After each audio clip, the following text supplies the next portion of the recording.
Hurry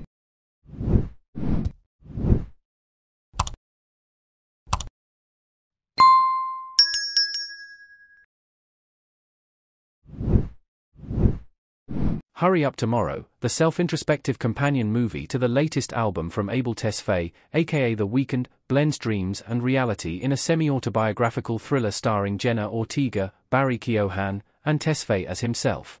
The movie, which is now in theaters, follows Tesfaye while on tour, incapable of sleep and on the verge of a complete mental breakdown after his girlfriend left him, although the breakup was his own fault. The weight of his anxiety and stress has caused him to essentially lose his ability to sing, a real condition that The Weeknd suffered from, which inspired the movie.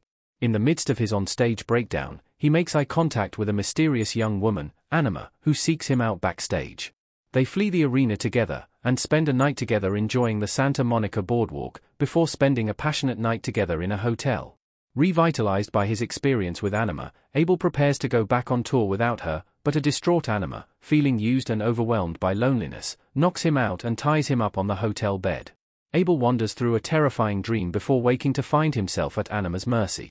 She tells him that she wants to get him to be honest with her and with himself, and plays some of his older music in an attempt to pinpoint the pain causing his self-destructive tendencies and his poor relationships with women.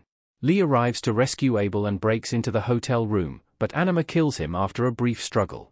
A devastated Anima covers Abel and the hotel bed in gasoline, ready to set everything ablaze, but Abel begins singing Hurry Up Tomorrow, finally demonstrating his remorse and acceptance, causing Anima to set him free. Was Anima real? Jenna Ortega's character is magnetic and terrifying at the same time. Jenna Ortega as Anima in Hurry Up Tomorrow. Hurry Up Tomorrow, both the movie and its companion album, are intended to be self-introspective for Abel Tesfaye, and the movie visually demonstrates that self-examination in its entirety. As a result, none of what occurs, or very little of it, should be treated as reality. The entire odyssey that Abel goes on with Anima is not a literal journey out in the world, but rather a metaphor for his own journey through his psyche. As a result, Anima should not be viewed as a real person, but rather a representation of a part of Abel's psyche. Her name, Anima, is derived from the theories of Swiss psychologist Carl Jung, who believed that there were several universal archetypes that comprised a person's personality. The anima, per Jung, is the unconscious feminine side of a man's mind, and animus would be the male side of a woman's mind. To embrace this part of his consciousness, a man must recognize and accept a desire for connection. So Jenna Ortega's character Anima is a visceral metaphor for Abel's inability to truly connect with women, and represents his toxic relationships from the past, the primary source of his distress. What the characters of Hurry Up Tomorrow represent. A dip into psychology unveils symbolism. While Anima symbolized the portion of Abel's psyche that could most closely be considered a soul, Lee represents something entirely different. Abel's drug-snorting early version represents Jung's theory of the persona, the face that we present to the world, while Lee represents Jung's theoretical ego. However, the risk is that we can become only that archetypal person, leaving ourselves empty in other ways. Lee constantly told Abel in the midst of his breakdown that he was superhuman, truly special, better than others. This was the truth Abel wanted to believe. Abel as a character represents the self, the sum totality of our personality, encompassing all the different parts of our psyche. When Hurry Up Tomorrow begins, Abel's mind is completely fractured, which is why the characters of Lee and Anima manifest.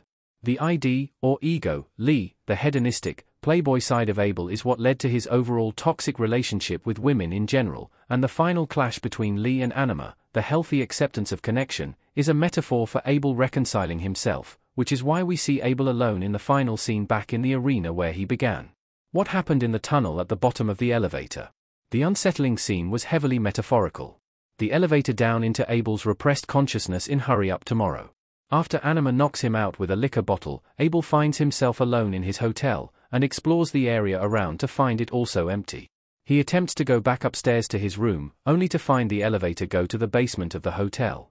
It opens onto a pitch-black tunnel, in which Abel finds a terrifying feminine creature that pursues him to the end of the tunnel, where he finds a fire in the snow and a young child. The entire episode is Abel's journey into his repressed consciousness, an archetype referred to as the shadow.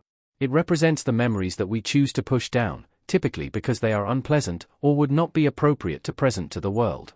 Abel has a moment in a bathtub where he is literally approached by a shadowy figure, which is a typical manifestation of sleep paralysis, but also representative of the shadow archetype. What The Weeknd said about Hurry Up Tomorrow's ending. Tesfaye has addressed the dreamlike state of the movie. Abel Tesfaye The Weeknd in Hurry Up Tomorrow. In an interview with The Fader, Tesfaye addressed the dreamy quality of the movie's visuals, and the repeated moments of Abel feeling, or literally being, trapped. He related it back to sleep paralysis, a condition that he suffers from in the real world. The symptoms Abel displays in Hurry Up Tomorrow, as far as the insomnia and the self-induced, anxiety-driven loss of his voice, were the inspiration for the movie. As he told The Fader, knowing that was his intent, Hurry Up Tomorrow's intense visual style and sometimes disturbing imagery makes a lot more sense. Tesfaye and director Trey Edward Schultz certainly feel like they've managed to capture some of the worst elements of sleep paralysis for those who have never experienced it. What the director said about Hurry Up Tomorrow's ending. Trey Edward Schultz has spoken about the movie's psychological aspects. Jenna Ortega as Anima in Hurry Up Tomorrow. The Jungian influence on Hurry Up Tomorrow is fairly obvious if you know what you're looking for. There is even an image of Carl Jung's manuscript The Red Book shown burning in the hotel room towards the end of the movie, and Anima's name is literally pulled from Jungian archetypes. With that said, director Trey Edward Schultz was not firm in his interpretation of the movie's ending, or the entirety of the movie itself. He notes the Jungian connections, but certainly hopes the audience can take more away from it. As he told discussing film, The Real Meaning of Hurry Up Tomorrow. The movie operates as The Weeknd's journey towards self-acceptance. Hurry Up Tomorrow is intriguing in its examination of personality and the self through the lens of a real-life figure in Abel Tesfaye, otherwise known as The Weeknd. The Weeknd is currently in the process of coming up with a new stage name, so in that regard, Hurry Up Tomorrow acts almost like the death of The Weeknd as a persona. The hollowed-out shell of The Weeknd, the self-indulgent, arrogant ego of Lee, and the soulful love of Anima all come together by the end of Hurry Up Tomorrow, yielding a complete, connected individual in Abel.